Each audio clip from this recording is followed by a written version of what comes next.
प्रधानमंत्री नरेंद्र मोदी अपने 3 देशों के दौरे में चीन के बाद अब मंगोलिया पहुंच चुके हैं। मंगोलिया में मोदी का 1 दिन का दौरा है। मंगोलिया पहुंचने के बाद पीएम ने ट्वीट में अपने अंदाज में हेलो किया और लिखा कि किसी भी भारतीय प्रधानमंत्री की पहली मंगोलिया यात्रा अब शुरू होती है। मंगोलिया के बाद मोदी दक्षिण कोरिया की यात्रा पर जाएंगे। मंगोलिया के 1 दिन के दौरे की शुरुआत पीएम मोदी उलान बटोर में गंदन मठ के मुख्य महंत को बोधि वृक्ष का एक पौधा भेंट करके करेंगे। मोदी मंगोलिया के प्रधानमंत्री चिमद शेखानबिलक से मुलाकात करेंगे और कई समझौतों पर हस्ताक्षर करेंगे। रविवार को मंगोलिया की संसद को संबोधित करने वाले पहले राष्ट्राध्यक्ष भी बनेंगे मोदी। उलान बटोर में भारतीय समुदाय के सामने मोदी भाषण भी देंगे। मंगोलिया में उड़ान भरने से पहले शंघाई में चीन दौरे के आखिरी दिन प्रधानमंत्री मोदी ने कई कार्यक्रमों में हिस्सा लिया। शंघाई में भारत और चीन के बीच 21 समझौतों पर $22 अरब के करार हुए। दौरे के अंतिम दिन मोदी ने चीन की 20 सबसे बड़ी कंपनियों के सीईओ से भी मुलाकात की और भारत चीन बिजनेस फोरम में हिस्सा लिया। शंघाई में प्रधानमंत्री मोदी ने चीन में रहने वाले भारतीय समुदाय के लोगों को भी संबोधित किया।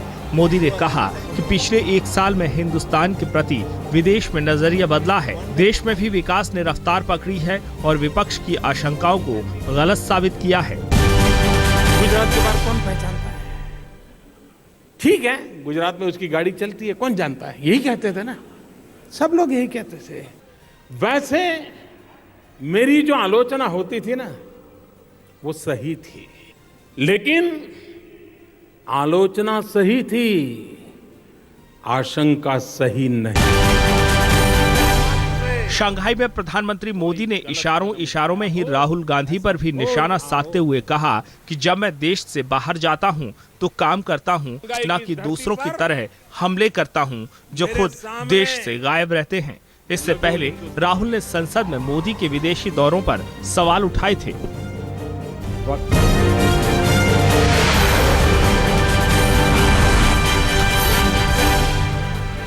दिल्ली में मुख्यमंत्री अरविंद केजरीवाल और उपराज्यपाल नजीब जंग में तकरार तीखी हो गई है। शकुंतला गैमलीन को कार्यकारी मुख्य सचिव बनाए जाने के एलजी के फैसले के खिलाफ केजरीवाल ने खुल्लम-खुल्ला मोर्चा खोल दिया है। अब इस मुद्दे को लेकर केजरीवाल ने राष्ट्रपति से मिलने का वक्त मांगा है। माना जा रहा है कि केजरीवाल राष्ट्रपति से इस मामले में सीधे दखल देने की मांग कर सकते हैं।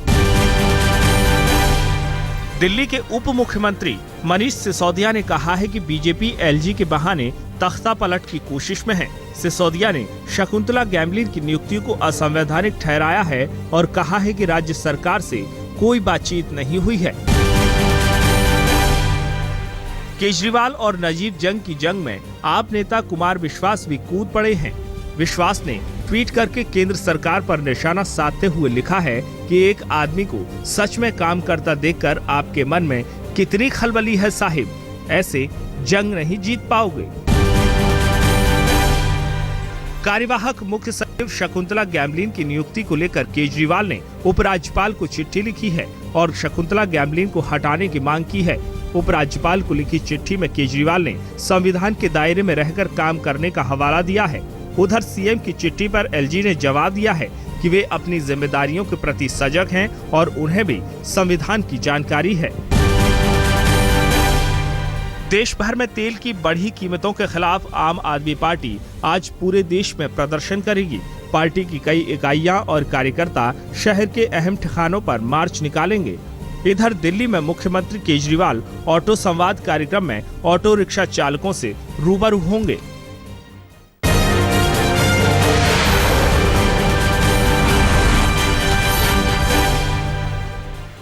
बिहार के पूर्व मुख्यमंत्री जीतन राम मांझी ने लालू प्रसाद यादव को अपने नेतृत्व में चुनाव लड़ने का न्योता दिया है।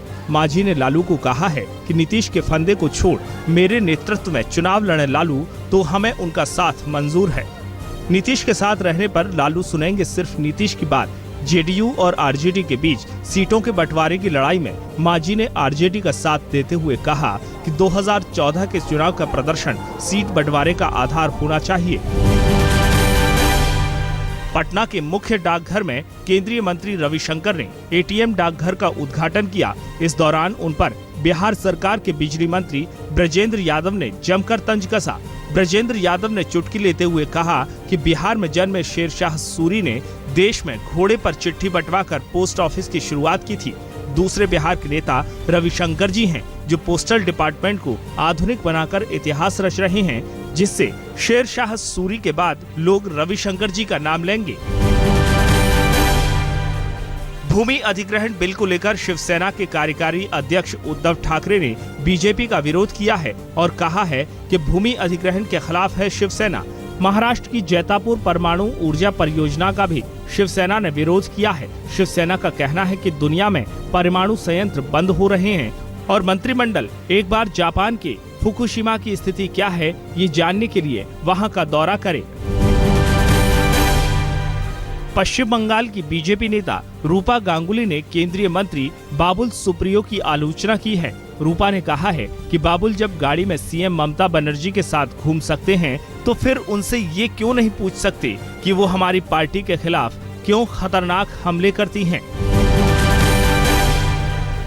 प्रधानमंत्री नरेंद्र मोदी की सरकार के 1 साल पूरा करने के मौके पर देश भर में बीजेपी महासंपर्क अभियान चला रही है। इस महासंपर्क अभियान की शुरुआत 25 मई को प्रधानमंत्री नरेंद्र मोदी एकात्म मानवतावाद के प्रणेता पंडित दीनदयाल उपाध्याय की जन्मस्थली मथुरा से करने जा रहे हैं।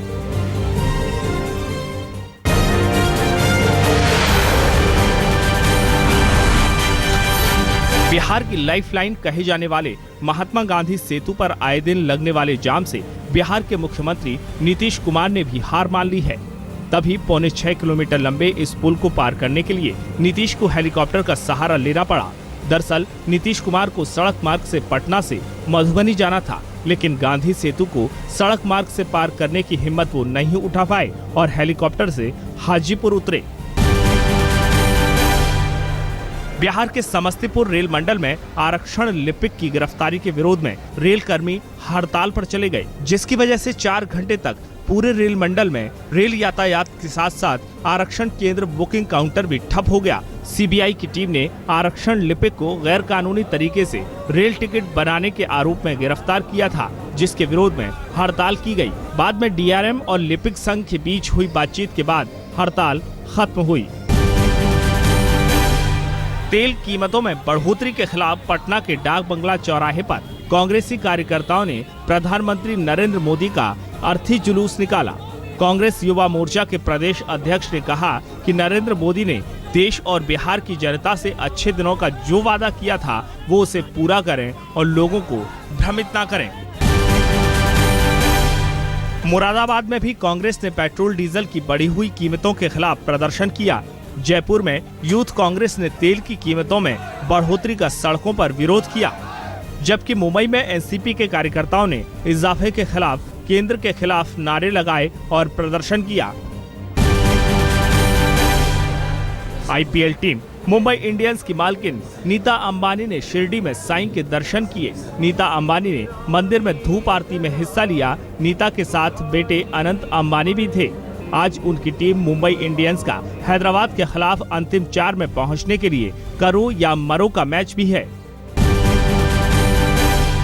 रॉबर्ट वाड्रा के बाद अब उनकी पत्नी प्रियंका गांधी वाड्रा की शिमला में ली गई संपत्ति को लेकर मुश्किलें बढ़ सकती हैं। दरअसल एक आरटीआई कार्यकर्ता देवाशीष भट्टाचार्य ने प्रियंका के शिमला में राष्ट्रपति आवास रिट्रीट के पास 2007 और 2011 में खरीद गई जमीनों के बारे में हिमाचल सरकार से जानकारी मांगी है, लेकिन सरकार के जरिए जानकारी न दिए जाने के बाद अब मामला राज्य मुख्य सूचना आयोग की अदालत में पहुंच गया है।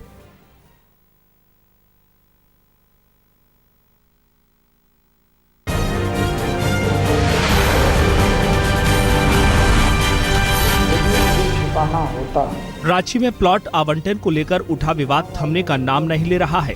इस विवाद में फंसे झारखंड के आवास मंत्री सीपी सिंह सफाई देने के लिए बुलाई गई प्रेस कॉन्फ्रेंस के दौरान रो पड़े। पास खड़े सहयोगी ने तुरंत तौलिया पकड़ाया, जिससे मुख्यमंत्री अपनी आंख पोंछने लगे। प्लॉट आवंटन विवाद मामले में मंत्री सीपी सिंह का नाम भी सामने आ रहा है। उन्होंने गलत जानकारी देकर जमीन हासिल की है। पटना में 6 साल के मासूम छात्र ने मुख्यमंत्री नीतीश कुमार की बोलती बंद कर दी।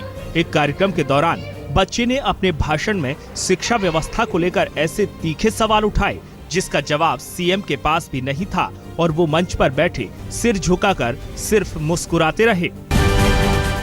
आखिर क्या कारण है कि कोई भी डॉक्टर, इंजीनियर, वकील, यहाँ तक कि उस स्कूल के शिक्षक भी अपने बच्चे को सरकारी स्कूल में पढ़ाना नहीं चाहते हैं। और यही कारण है कि हम बच्चे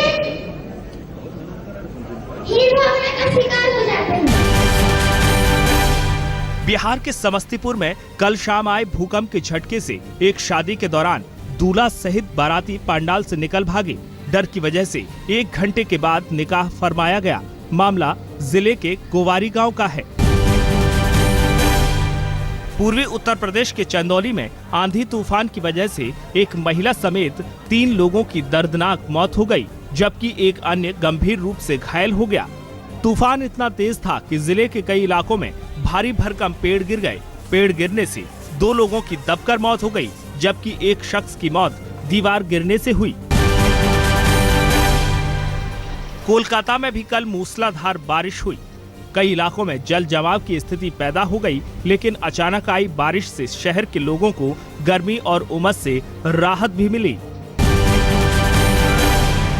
बेंगलुरु के बरथुर झील में झाग बनने का सिलसिला अभी जारी है।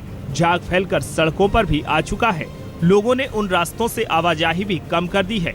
विशेषज्ञों का मानना है कि झील के पानी में प्रदूषण फैल चुका है, जिससे झाग पैदा हो रहा है। कुछ दिनों से झील के आसपास रहस्यमयी आग भी निकल रही है।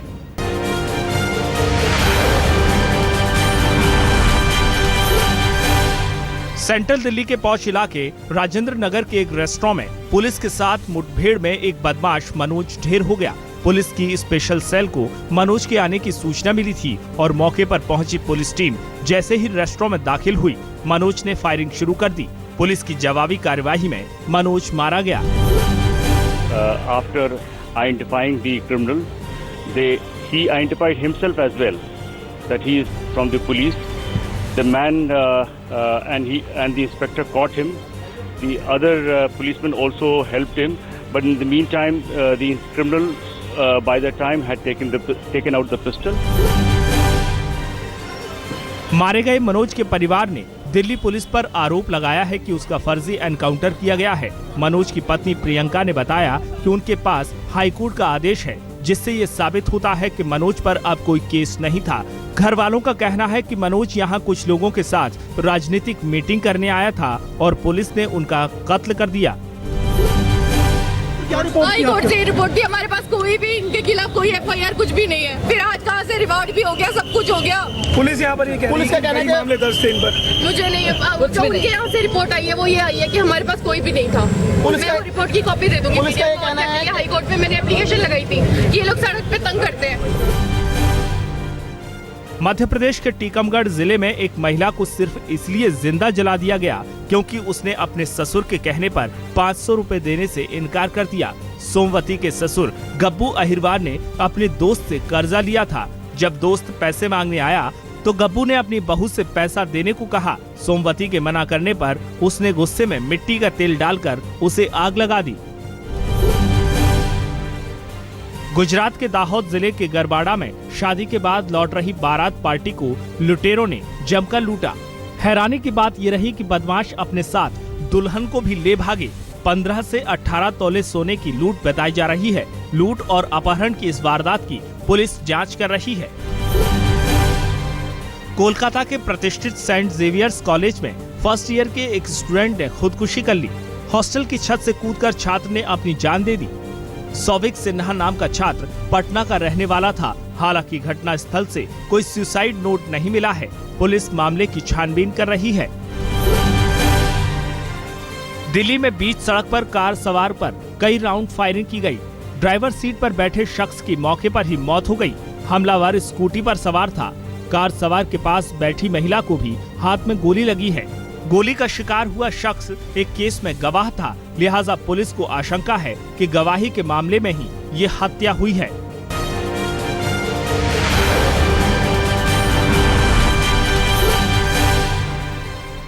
आईपीएल सीजन 8 में चेन्नई के बाद राजस्थान ने भी प्लेऑफ में जगह बना ली है। कल मुंबई में हुए मुकाबले में राजस्थान ने कोलकाता को 9 रनों से मात दी। राजस्थान ने कोलकाता के सामने जीत के लिए 200 रन का लक्ष्य रखा, लेकिन 9 विकेट खोकर 190 रन ही बना सकी शाहरुख की टीम।